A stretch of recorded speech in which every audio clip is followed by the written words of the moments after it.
My name is Rachel Bennett. I am 28 years old from Phoenix, Arizona. And what happened to me wasn't just family drama, it was the kind of betrayal that changes the way you look at love forever. Have you ever been lied on so badly that your own parents didn't even ask you for the truth? What would you do if one single lie from your sister destroyed your entire life overnight? Your home, your support, your name, everything. Would you fight back? Or would you walk away and let karma handle it? Now imagine this. 5 years later, you're finally healed, finally successful, finally at peace, and suddenly you get a call from the hospital.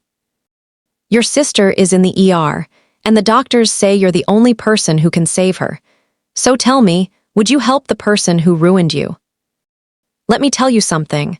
I used to believe family was the one place you could never lose your identity. Like no matter what happened outside the house, friends leaving, jobs failing, relationships breaking, you'd still have your parents. You'd still have that one safe corner in the world where people knew your heart.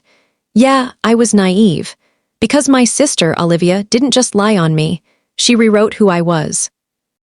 It started like most family problems do, small, quiet, and disguised as normal tension. Olivia had always been the golden child, the one who could do no wrong. She could break something and blame the wind, and my parents would nod like the wind personally apologized. Me, I was the responsible one, the one who stayed out of trouble. The one who didn't ask for much. I thought that meant they trusted me, but looking back now, I realized something painful. They didn't trust me, they just didn't pay attention to me. The lie happened the week my parents were already stressed. My dad's business was going through a rough patch, my mom was moody and exhausted, and the whole house felt like it was holding its breath. And Olivia saw an opportunity. See, my sister had gotten herself into trouble, real trouble. She had borrowed money from someone she shouldn't have. She had been sneaking around with people she shouldn't have been with, and worst of all, she needed someone to blame before the truth caught up to her. So she picked me. One evening, I walked into the living room and instantly felt the air change. My dad was sitting on the couch with his arms crossed. My mom looked like she had been crying. And Olivia was sitting there with a blanket wrapped around her shoulders like she was some kind of wounded victim. I remember smiling, confused, asking, "What's going on?" Nobody smiled back. My mom stood up slowly and said, "Rachel, what did you do?" That's when my stomach dropped. Because when your mother says your name like that, you already know you're in trouble. Not because you did something wrong, but because she already decided you did. Olivia looked at me with watery eyes, and in this shaky little voice she said, I didn't want to say anything, but she took it. I blinked.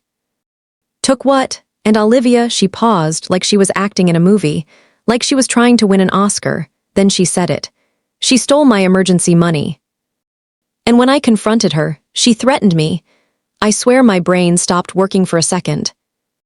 I literally laughed, not because it was funny, but because it was so ridiculous that my mind couldn't process it. Are you serious? I said. That's not true. But here's the thing. The truth doesn't matter when people want a villain. My dad stood up so fast I thought he was going to throw something. He said, "Don't you dare lie in this house. Your sister is shaking." "Look at her," my mom followed with, "How could you do this to your own sister? Do you know what kind of person steals from family?" And that's when I realized something that still burns me to this day. They didn't ask for proof. They didn't ask for details. They didn't even hesitate. They just believed her. And Olivia didn't even look scared. She looked relieved, like she had finally escaped consequences by throwing me into the fire. I kept saying, "I didn't do it, I swear I didn't." But the more I defended myself, the angrier my parents got, like my denial was disrespectful. And in that moment, I understood the ugliest truth. When your parents already have a favorite, you don't need to commit a crime to be punished. You just need your sibling to accuse you. And by the end of that night, I wasn't their daughter anymore. I was the family villain. Let me tell you something. I used to believe family was the one place you could never lose your identity. Like no matter what happened outside the house, friends leaving, jobs failing, relationships breaking, you'd still have your parents. You'd still have that one safe corner in the world where people knew your heart. Yeah, I was naive. Because my sister, Olivia, didn't just lie on me. She rewrote who I was. It started like most family problems do, small, quiet, and disguised as normal tension. Olivia had always been the golden child, the one who could do no wrong. She could break something and blame the wind, and my parents would nod like the wind personally apologized. Me, I was the responsible one, the one who stayed out of trouble. The one who didn't ask for much. I thought that meant they trusted me, but looking back now, I realized something painful. They didn't trust me, they just didn't pay attention to me. The lie happened the week my parents were already stressed. My dad's business was going through a rough patch, my mom was moody and exhausted, and the whole house felt like it was holding its breath. And Olivia saw an opportunity. See, my sister had gotten herself into trouble, real trouble. She had borrowed money from someone she shouldn't have. She had been sneaking around with people she shouldn't have been with, and worst of all, she needed someone to blame before the truth caught up to her. So she picked me. One evening, I walked into the living room and instantly felt the air change. My dad was sitting on the couch with his arms crossed. My mom looked like she had been crying. And Olivia was sitting there with a blanket wrapped around her shoulders like she was some kind of wounded victim. I remember smiling, confused, asking, "What's going on?" Nobody smiled back. My mom stood up slowly and said, "Rachel, what did you do?"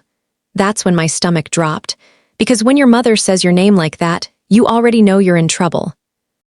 Not because you did something wrong, but because she already decided you did. Olivia looked at me with watery eyes, and in this shaky little voice she said, I didn't want to say anything, but she took it. I blinked.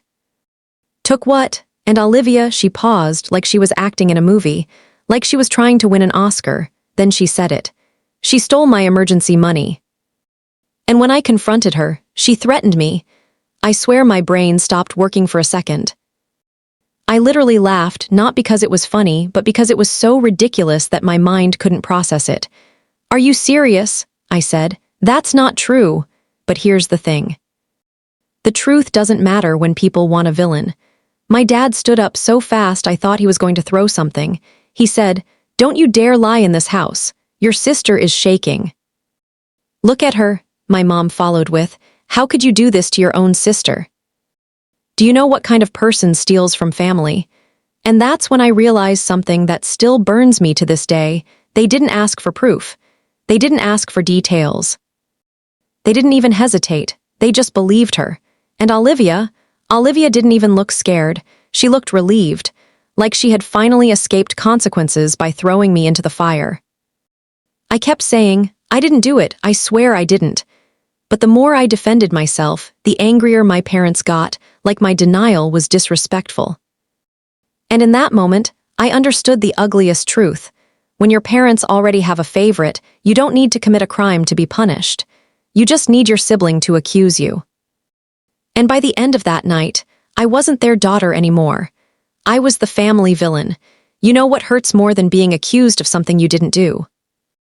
It's watching your own parents enjoy believing it. Because after Olivia's lie, I thought, okay, maybe they're just shocked. Maybe they'll calm down. Maybe tomorrow they'll ask questions, look for proof, realize something doesn't add up. But no, they didn't calm down, they escalated. That night, my mom didn't even let me go to my room like a normal person. She stood in front of the hallway like some prison guard and said, "Give me your phone." I blinked. "What?" She repeated it slower like I was stupid. "Your phone, Rachel, now." My dad was behind her, staring at me like I was a stranger who broke into the house. I felt my throat tighten. "Why are you taking my phone? I didn't do anything." And that's when my father said something I'll never forget.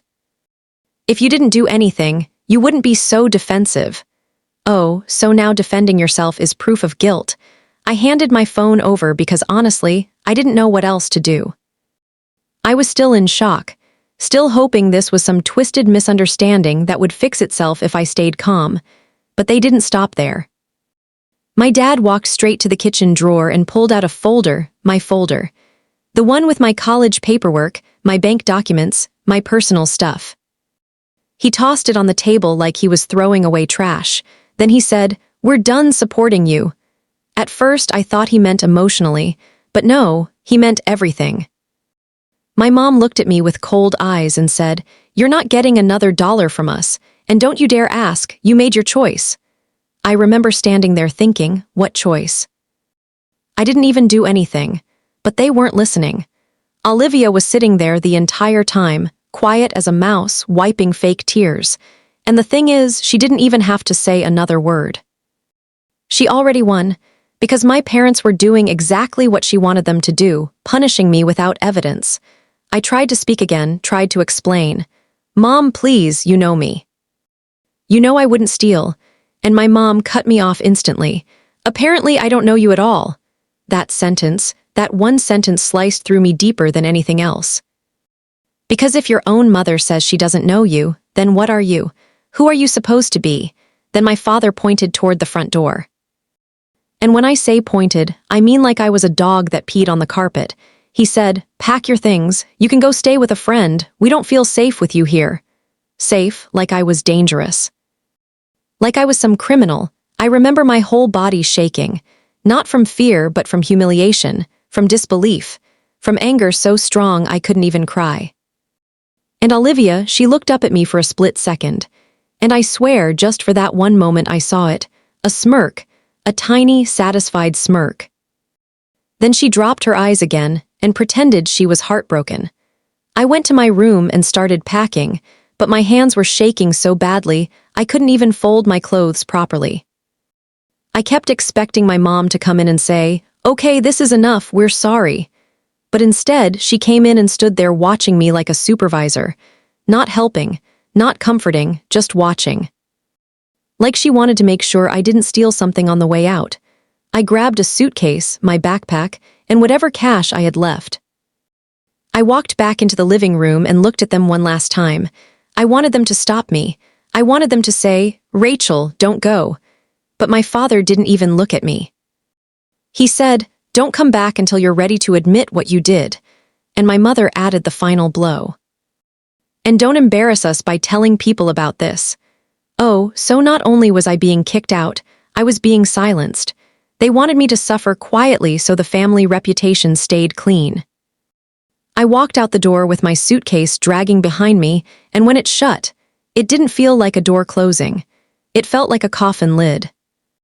Because that night, my parents didn't just cut me off financially, they cut me off like I never existed. And the worst part, they slept peacefully after doing it. While I sat in my car, crying in the dark, realizing my whole life had been destroyed by one lie. The first thing nobody tells you about being cut off by your family is this: it doesn't just break your heart, it breaks your identity. Because when your own parents throw you away like garbage, you start questioning everything. You start asking yourself, was I really that easy to replace? Was I ever loved? Or was I just tolerated until I became inconvenient? That first week after I got kicked out was pure survival mode. I slept in my car for 2 nights because I was too embarrassed to tell anyone what happened. My best friend offered her couch, but even then, I felt like a burden. Like I was carrying this invisible stain. And the worst part, my parents didn't call, not once. "No, are you safe? No, where are you sleeping? No, we miss you." Nothing. It was like I disappeared from their world overnight. I kept checking my phone like an idiot, hoping maybe my mom would text me something small like, "Come home. Let's talk." But the screen stayed empty. And after a while, that silence started to feel louder than screaming. The money I had saved ran out fast. I had rent to worry about, food, gas, and a job that barely paid enough to keep me alive. I took whatever work I could find, waitressing, cleaning offices at night, working weekend shifts at a small retail store. I was exhausted all the time. I remember one night, I came home to my tiny apartment, barely bigger than a closet, and I sat on the floor because I couldn't even afford furniture yet. And I cried so hard I couldn't breathe.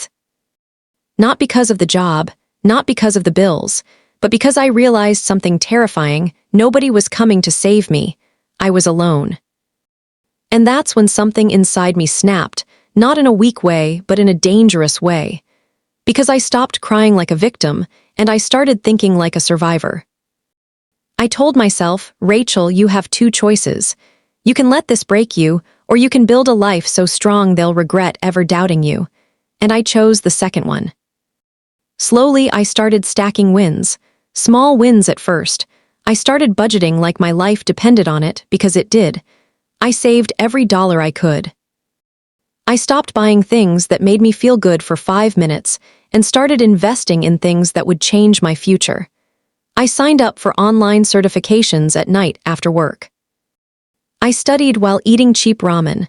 I watched motivational videos when my mind wanted to collapse. I kept pushing even when my body felt like it was screaming at me to stop.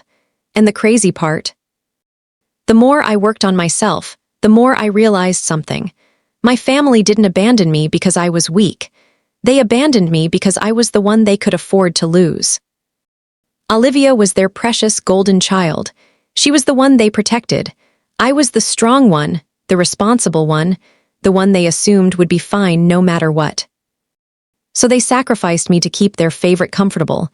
And that truth hurt, but it also fueled me. By year 2, I got a better job. By year 3, I was promoted. By year 4, I had enough savings to buy my own car. Brand new, not used, not borrowed, not secondhand. And when I sat in that driver's seat for the first time, I didn't feel proud. I felt powerful. Because everything I had now, I earned with blood, sweat, and silence. No family help. No mommy and daddy's safety net. Just me. I moved into a better apartment. I started dressing better, looking healthier, and for the first time in years, I smiled without forcing it. People started complimenting me. They'd say things like, Rachel, you're so strong, or you have this glow about you. And I'd smile and say thank you, but deep down I knew, that glow wasn't happiness, that glow was revenge. Because every success I achieved was proof that my parents were wrong. Every paycheck was proof that Olivia didn't destroy me. Every promotion was proof that I didn't need them. And the best part? They had no idea. 5 years passed like that. 5 years of silence. 5 years of rebuilding, and I never reached out, not once. Because if they could abandon me so easily, then they didn't deserve the upgraded version of me. But what I didn't know was this. While I was building my life, karma was quietly circling back to the very people who left me for dead. And when it finally hit them, they came running. It was a normal Tuesday, nothing dramatic, nothing special. I had just gotten home from work, kicked off my heels, and poured myself a glass of water like I had done 100 times before. My apartment was quiet, peaceful, even, the kind of peace you earn after years of chaos. And then my phone rang. I almost ignored it, because the number was unknown. But something in my gut, something deep inside me, told me to answer, so I did. Hello! For a second, there was nothing but background noise, like a TV was on somewhere. Then a woman's voice came through, calm but urgent. Hi, is this Rachel Bennett? I froze. Yes, who is this? This is Mercy General Hospital. I'm calling regarding a patient, Olivia Bennett. She's been admitted to the emergency room. The moment she said Olivia's name, my entire body went cold. I swear my heart forgot how to beat. I hadn't heard that name spoken out loud in years. Not in my world, not in my new life. That name belonged to my past, the past I fought so hard to bury. I sat down slowly, gripping the edge of the counter. What happened? I asked. The nurse hesitated, like she wasn't sure how much she was allowed to say. She's in critical condition. We're trying to reach next of kin, but your name was listed as an emergency contact. I almost laughed. Emergency contact? After 5 years of silence? After destroying me? After turning my parents against me, now suddenly I'm the emergency contact. I swallowed hard. Why are you calling me? She has parents. There was another pause. We have contacted them, the nurse said carefully. They're on their way, but there's something urgent. The doctors believe you may be able to help. My stomach twisted. Help how? And then the nurse said words that made my hands start shaking. She needs a blood transfusion, a rare match. And based on her file, you may be compatible. I stared at the wall like it was moving. Blood. She needed blood. My sister, the one who drained my life, now needed my blood to survive. I felt dizzy. I whispered, "Is she going to die?" The nurse didn't answer directly, which was answer enough. "We're doing everything we can," she said, "but time is critical." I hung up without even realizing it. And for a long moment, I just sat there in silence, staring at my phone like it was a bomb. Because I knew what was coming next. I knew the next call wouldn't be from a nurse. It would be from the people who threw me away. And not even 5 minutes later, my phone rang again. This time the number wasn't unknown. It was my mother. I hadn't seen her name on my screen in 5 years, and seeing it felt like getting punched in the chest. I stared at it as it rang and rang and rang. My fingers hovered over the decline button. But curiosity got the best of me. I answered. "Rachel." Her voice cracked like she was already crying, but it wasn't the sweet kind of crying. It was frantic, desperate, the kind of panic you hear when someone finally realizes they're not in control anymore. I didn't speak. I just listened. "Rachel, please, please don't hang up," she begged immediately. "It's Olivia. She's in the hospital. She's dying." I let the silence stretch. Then I finally said, calm as ice, "And—" My mom inhaled sharply, like she couldn't believe I didn't melt instantly. "Rachel, I know things have been difficult, but this is your sister. She needs you." I almost choked on the irony. Needs me? Now she needs me. My mother kept talking fast, like if she didn't keep speaking I'd disappear again. "They said she needs blood, your blood. You're the only match. Rachel, please, please come right now. We'll talk about everything later. We'll fix everything, okay? Fix everything, just like that." Like 5 years of abandonment was some small misunderstanding. I stayed quiet. Then my father's voice suddenly came on the line, harsher, more forceful. "Rachel, stop being childish. This is serious." And there it was, the manipulation, the control, the same voice that kicked me out like trash, now demanding I show up like a loyal daughter. I could hear chaos in the background, my mom sobbing, hospital announcements, footsteps, Olivia's name being called. My dad's voice softened just slightly, like he was trying a new tactic. "She's your sister. Whatever happened back then, we can put it aside. Just come, please." I leaned back in my chair, my heart pounding. Because for the first time in 5 years, they weren't talking to me like I was a disgrace. They were talking to me like I mattered, not because they loved me, but because they needed something from me. And that's when I realized I wasn't the powerless girl they threw out anymore. I was the only person standing between Olivia and death. And the people who abandoned me, they were finally the ones begging. I didn't rush to the hospital. No, I didn't grab my keys and sprint out the door like some hero in a movie.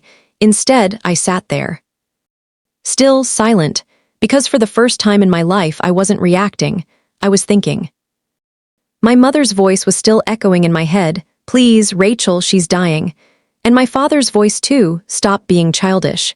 Childish. That word almost made me laugh. Because when I was sleeping in my car, hungry and humiliated, they weren't worried about childish. When I begged for a conversation, when I begged for the truth, when I begged them to listen, they weren't worried about family. But now that Olivia was lying in a hospital bed, with tubes in her arms and fear in her lungs, suddenly, they remembered my number. I drove to the hospital slowly, gripping the steering wheel so tight my knuckles turned white. Not because I was nervous, because I was angry. And by the time I stepped into Mercy General, the smell of antiseptic and cold air hit me like a slap. Everything looked too bright, too clean, too calm for the storm that was waiting inside those walls. Then I saw them, my parents, standing near the ER desk like desperate strangers. My mom's face was swollen from crying. Her mascara had streaked down her cheeks. My dad was pacing like a man about to explode, talking to doctors, waving his hands, trying to force the universe to obey him. And the moment my mom saw me, she ran. Actually ran. Like I was the answer to her prayers. "Rachel," she sobbed, grabbing my hands with shaking fingers. "Thank God you came."